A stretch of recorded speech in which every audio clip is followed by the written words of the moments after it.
Fnatic have announced that Leo is being benched due to health reasons, and it's time we look at this team and talk about if they're still a top team. Hey everybody, welcome back to the channel, and today we are talking about Fnatic and their rough year so far, mainly focusing on their performance at VCT Masters Shanghai. So this is the board we have today, and there is a lot to talk about this team. As I said, they have benched Leo. He has been having health issues this year, so thankfully it's not something that is performance-based, because if it was performance-based, it would make no sense because Leo has probably been their best player throughout this year so far, and this team has struggled to find the same magic that they had in 2023, which shouldn't be something that's too unexpected. We've seen time and time again in Valorant that it's very hard to be a team that is consistently good, that can be a team that can be a tournament winner and then not only do it again, but then do it years after. Fnatic are one of only two teams that have been able to win two tournaments, and they did it back-to-back in 2023 with Lock-In and Tokyo. They weren't able to get that third in a row of champions, but they got pretty close, and then at the start of this year, they had a very disappointing start. Their performance at kickoff left a lot to be desired. They missed out on Madrid, missing their very first international tournament in a very long time. And then in stage one, things looked kind of rocky, but they would eventually get to Shanghai. Their win-loss record during the stage, so before playoffs, they had a record of 3-3, which was tied with every team in their group, just going to show how close in skill many of those EMEA teams are. Their map record was 7-7, and their round record was 146 rounds won to 140 rounds lost, 4+6. So they win the tiebreaker over those other teams, they make it into playoffs, and then they go on a little bit of a run. They qualify for Shanghai, they did get knocked down to lower bracket, but then they would come back in the grand final against Heretics and win the whole thing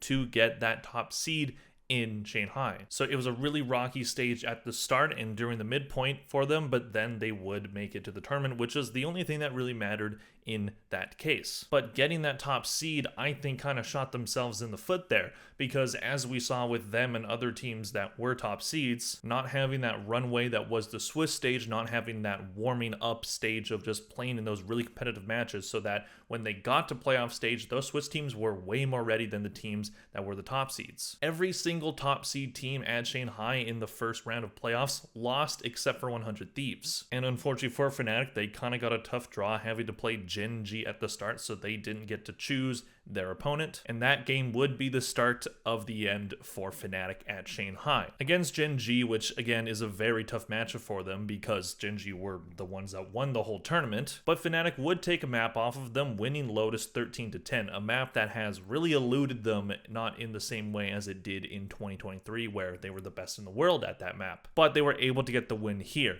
And then they played Bind, and they made it close but could not close it out, 13-10 in favor of Gen G. It would remain close in map 3, but it did go in the favor of Gen G, and they close it out. So they were able to keep it really close against the top team, against a team that won the whole tournament, but they weren't able to close it up. Gen G win that one and then go on a run. So would Fnatic have done the same if they had won that? I personally don't think so. And I think that their match against Foot Esports on June 1st kind of shows that. So in the same fashion against Gen G, Fnatic would lose this one 2-1. So they did take a map in both of the games that they lost, but this one definitely tells a different story. They had an insane lead on split and would win the thing, 13-5 in favor of Fnatic, having a pretty even first half, ending the half 7-5, so it was pretty close, but then Fnatic would take control and then just dominate in the second half. And then map 2 on Lotus, a map that should favor Fnatic, did not go their way. 13-8 in favor of Foot. Foot having a very, very strong attack side, ending the first half 9-3. Fnatic only able to find 5 round wins on their attack side. That won't do for Lotus. And then map 3 on Ascent would just kind of be an embarrassing way to end their run. 13-3 in favor of Foot. Foot's a good team, but Fnatic absolutely should be better, and losing 13-3,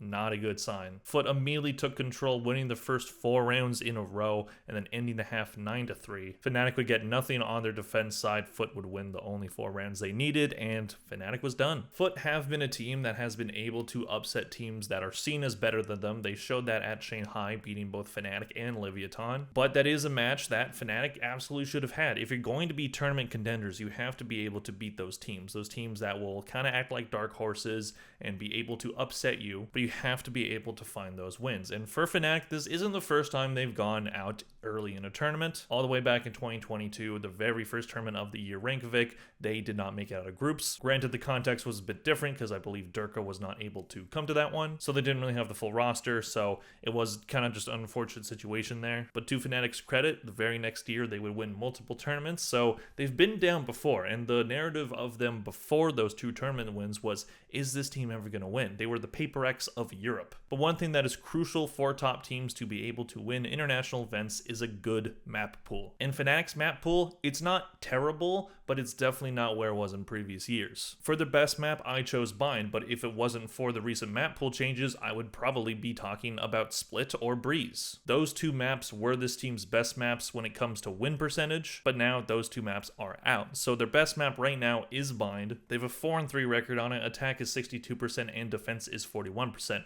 So for now, this team's technically top map win percentage wise, those aren't really great numbers. Decent on attack, not very good on defense. You want to have that number over 50%, and they've only won 1 more match on this map than they've lost. So definitely not a good sign on that map. For their worst map, we have Icebox. They have a 1-3 record on it. Attack is a decent 52%, but then defense is a not very good 43. And then of course we have the enigma that is Lotus for this team. This team used to be so good on this map, but this year they have a 5-5 record on it, so it dates all the way back to the beginning of kickoff, all of these map stats. So in 2024, they have a 5-5 record on it. Attack is 53% and defense is 52%. So not terrible numbers, but for your attack, if you want to be good on this map, you have to have a better attack side than 53%. That's just not enough. Overall, their map pool doesn't have a lot of negatives on it. They haven't lost a ton of maps more than they've won, but it's just not a map pool that I look at and gives me a lot of confidence in this team's ability to win. And now with Leo gone and Hero coming in, this might affect it further. So now we're going to talk about this team's player stats at Shanghai, of course, aside from Hero. He is the new addition. He is the replacement for Leo. I assume as soon as Leo is ready to go, he will step out and probably be their sub or go back to the team he was on in the Turkey split, which was Supermassive Blaze, I believe it was. And he was a pretty good performer, but we'll talk about him at the end. Starting with Durka, who in his return to the international stage played very well. He had an ACS of 258.5, which led the entire tournament. He would have been in my stats video if Fnatic had played 1 more match, but that's just an insane number from ACS. Again, led the whole tournament. Then his kills per round were 0.86, again, very solid number, and a KD ratio of 1.17, doing this while playing Jett, Raze, and Yoru. Durka's an interesting case because I feel like in terms of when you talk about best players in the world, some people talk about Durka, but it doesn't feel like he gets a lot of credit. He was insane in 2023, and even when his team isn't doing as well, he definitely hasn't had the year this year that he had in 2023,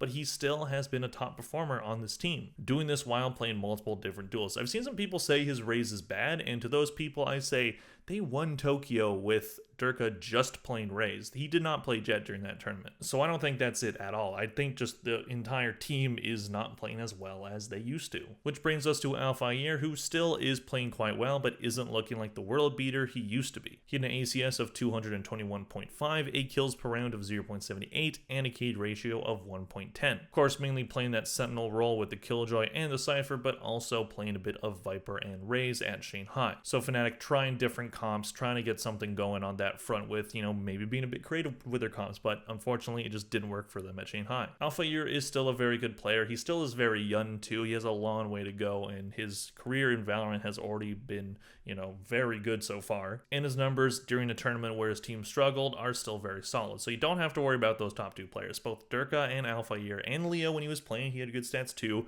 are very solid. But then you start to see a dip when you look at Chronicle. Chronicle's not a bad player, but at Shanghai, he definitely did not look very good. He had an ACS of 172.5, a kills per round of 0.59, and a KD ratio of 0.81, doing this while playing Viper, Skye, KO, and Cypher. Chronicle isn't a player that is known for his fragging ability, so just looking at these kind of kill-based stats maybe isn't the best way to evaluate his game. But even so, even when Chronicle was playing on Fnatic and they won a tournament, but he maybe wasn't, being the one fragging out, he still had decent stats. But whatever way you shake it, these stats are just not very good. His ACS is too low, his kills per round is too low, and his key ratio is quite low for the role that he's playing. He is a flex player, he's a Swiss Army knife, so you don't need him to be the one fragging out, but you would at least hope his key ratio is at least at like a 0.9 or something. It just means that Chronicle is losing his trades, he's not staying alive as long as he should, and he's just dying too often. He's a very good flex player. I do expect to see a bounce back from him during stage 2, but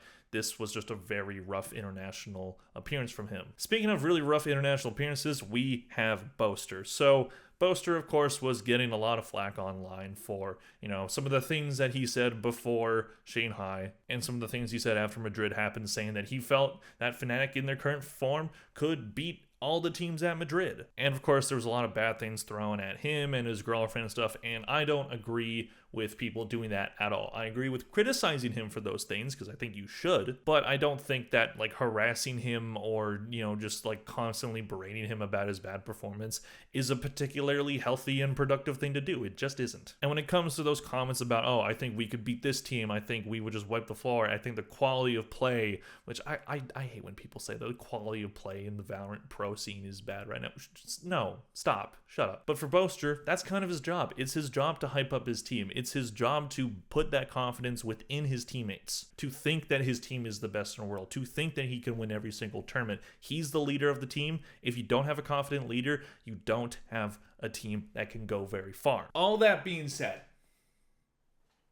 Boaster was not very good at this tournament. He was quite bad. He had an ACS of 137, he had a kills per round of 0.47, and a key ratio of one of the lowest I've ever seen in an international, at least when I'm looking at teams that potentially should have been contenders, 0.65. Of course, playing Smokes, playing Omen, Viper, and Brimstone. So similar argument to Chronicle, you don't look at Boaster for the kills. He's playing the Smokes role and he's the IGL.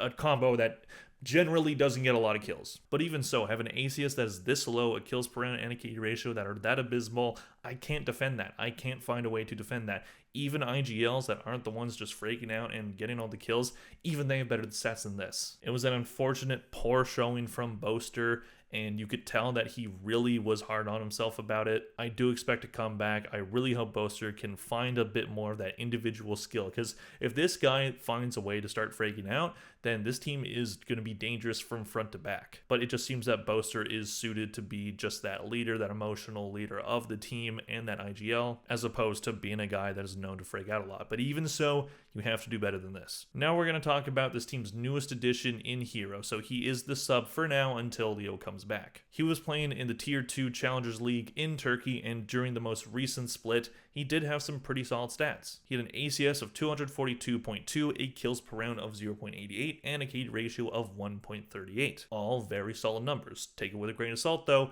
it's Tier 2. He played Killjoy, Yoru, and Cypher, so mainly those Sentinel roles with a little bit of Duelist in there. In terms of thinking of how Hero's going to fit in, it looks like he has the skill to potentially hang with Tier 1 teams. But when it comes to roles, we don't exactly have a perfect fit for him, because Leo was the one mainly playing Initiator. Leo is one of the best at the Initiator roles, and Hero doesn't look like he plays a lot of Initiator, but they have Chronicle who plays Initiator, so maybe they put him as main Initiator and then have Hero play Sentinel, or maybe try him on Smoke, see where it is. Either way, this does seem like a very quick decision. Obviously, they probably knew at least like a week ago that Leo was probably going to step back for a minute, but again, it seems like Hero's skill level isn't too much in question. It absolutely will be a question of how will he perform against top teams, but in terms of roles, I don't know if it looks like the best fit, but hey, I'm not the coaches and I haven't seen this player play, so I don't know for sure. So overall, is Fnatic done being a top team? Are they doomed heading into split 2, or are they going to